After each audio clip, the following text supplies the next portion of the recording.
Hola, buenos dias, de nuevo. So let's talk about now for those of you that have kids. So you're going to see a lot of these videos are in my car because I don't have a sound stage. So this is where we're going to do it, you guys. So let's talk about if you have kids. And I know you guys are wondering, especially, is this a good move? My family's giving me a hard time. Is this going to be a good move for them?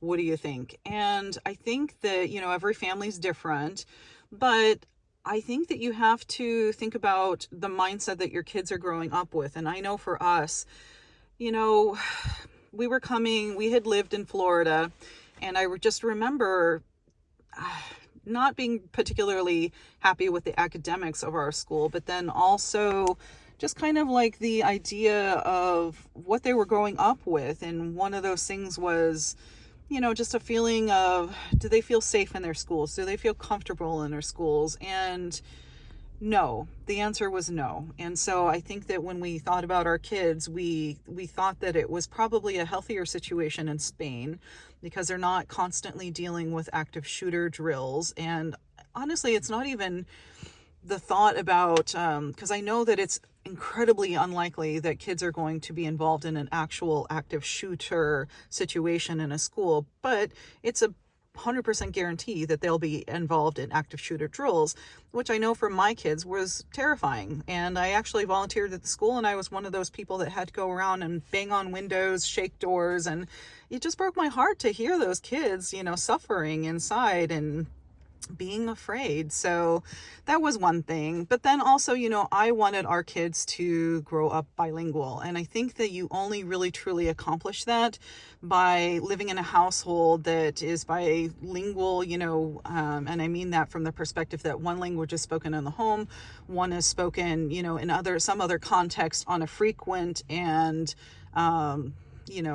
extensive basis. And so for school, I found that we just could not, our kids had, spent some time in South America, and even despite that, it was difficult to maintain the Spanish, even though my husband and I both speak Spanish. So we really wanted that as an objective. And so we were considering Portugal, we were considering Italy. Those are good options as well. But in the world, Spanish as a language is just entirely more useful. So we started looking into schools, and you can spend a lot of money on schools. You can spend very little on schools. So there are options out there. Don't just necessarily go for the international schools. I think that, you have to think about that and whether you need that as an option now or later on. But there are plenty of other options. So don't just think that you're tied to having to send your kids to an IB international school, depending on their age.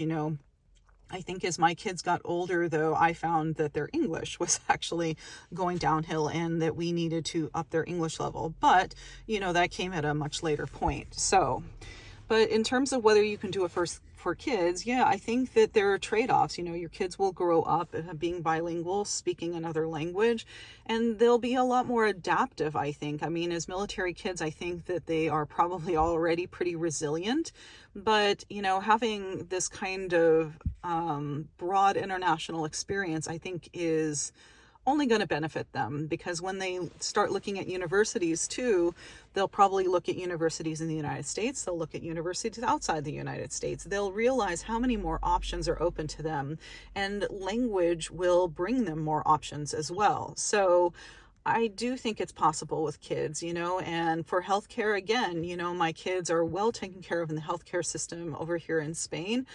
Easy to get appointments.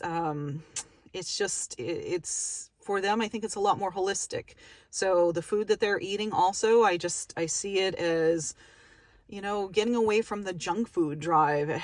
They have fruits and vegetables, and those are their snacks. And I just think it's a much healthier lifestyle for them. So in terms of whether you can do it for kids, absolutely. I think it's doable. My kids have adjusted well.